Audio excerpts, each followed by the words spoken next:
अब बात मोदी 3.0 के पहले पूर्ण बजट की। पूरे देश की निगाहें कल पेश होने वाले बजट पर लगी है। आम आदमी को उम्मीद है कि इस बार का बजट उनके लिए बड़ी सौगात लेकर आ सकता है। क्या मिडिल क्लास को इस बजट में राहत मिलेगी? देखिए इस रिपोर्ट में।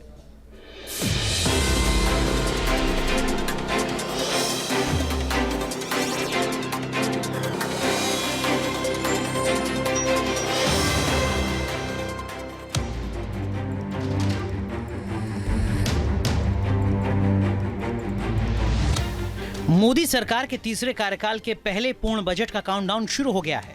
वित्त मंत्री निर्मला सीतारमण 1 फरवरी को बजट पेश करेंगी। लगातार 8वां बजट पेश करने का रिकॉर्ड बनाएंगे। वित्त मंत्री के बजट भाषण से पहले पीएम मोदी ने संकेत दिए कि ये बजट मिडिल क्लास के लिए राहत लेकर आ सकता है, क्योंकि पीएम मोदी ने अपने संबोधन में कहा कि मां लक्ष्मी देश के गरीब और मध्यम वर्ग पर अपनी विशेष कृपा बनाए रखें। साथियों, ये देश की जनता ने मुझे तीसरी बार ये दायित्व दिया है और इस तीसरे कार्यकाल का ये पहला पूर्ण बजट है। मैं मां लक्ष्मी से प्रार्थना करता हूं कि देश के हर गरीब एवं मध्यम वर्ग समुदाय पर मां लक्ष्मी की विशेष कृपा रहे। पीएम मोदी के इस संकेत से माना जा रहा है कि मिडिल क्लास को राहत देने के लिए सरकार बजट में इनकम टैक्स के स्लैब में बदलाव कर सकती है। इनकम टैक्स में छूट की सीमा बढ़ा सकती है। माना जा रहा है कि स्टैंडर्ड डिडक्शन की सीमा को भी बढ़ाया जा सकता है। इतना ही नहीं, महंगाई को कंट्रोल करने के उपाय भी सरकार के द्वारा बजट में किए जा सकते हैं। ये बजट मिडिल फैमिलीज़ के लिए ज़्यादा कारगर होना चाहिए। दरअसल काफ़ी कुछ खर्चे, ट्रांजैक्शंस और काफ़ी कुछ बढ़ रहे हैं, तो ऐसे में जो इनकम टैक्स में जो छूट है, हालांकि पिछली बार भी काफ़ी कुछ स्लैब्स में छूट दी हुई है, लेकिन इस बार बेहतर ये होगा कि लगभग 10 लाख रुपए तक की इनकम टैक्स में छूट दिया जाए, जो कि नए प्रोविजंस के तहत टोटल इनकम जो 10 लाख रुपए है तब की छूट दी जानी चाहिए। महंगाई और घटती आय से मिडिल क्लास पर टैक्स का बोझ बढ़ गया है। अर्थशास्त्री भी मानते हैं कि अगर मिडिल क्लास की जेब में पैसा नहीं होगा तो अर्थव्यवस्था की रफ्तार मंद हो सकती है। इसीलिए इनकम टैक्स में छूट देकर मिडिल क्लास को राहत दी जा सकती है।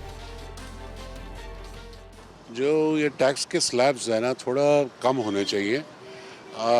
एक ही सर्विस क्लास पे ही सिर्फ टैक्स लगे जा रहा है। जीएसटी जरूर अच्छी चीज़ है, पर सर्विस क्लास पे ही से ही गवर्नमेंट सारा टैक्स ले रही है और हाई इनकम ग्रुप में सबको डाल दिया गया है।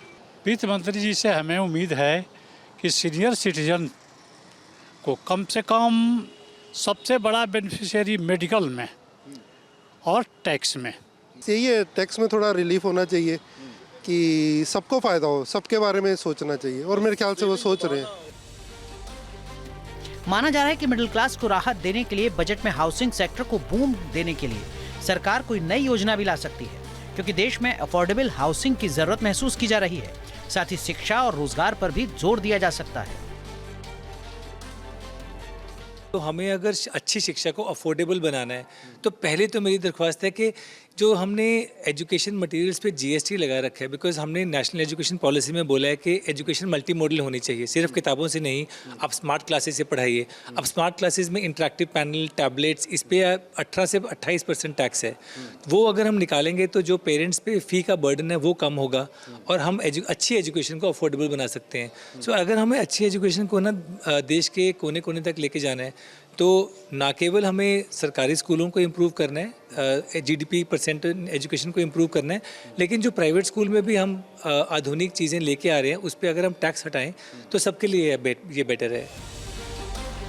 वित्त मंत्री ने संसद में इकोनॉमिक सर्वे भी पेश कर दिया है, जिसमें जीडीपी ग्रोथ 6.4% रहने की उम्मीद जताई गई है। आर्थिक सर्वे में रोजगार बढ़ाने पर खास फोकस किया गया है। वहीं माना गया है कि सरकार के लिए महंगाई बड़ी चुनौती बनी हुई है।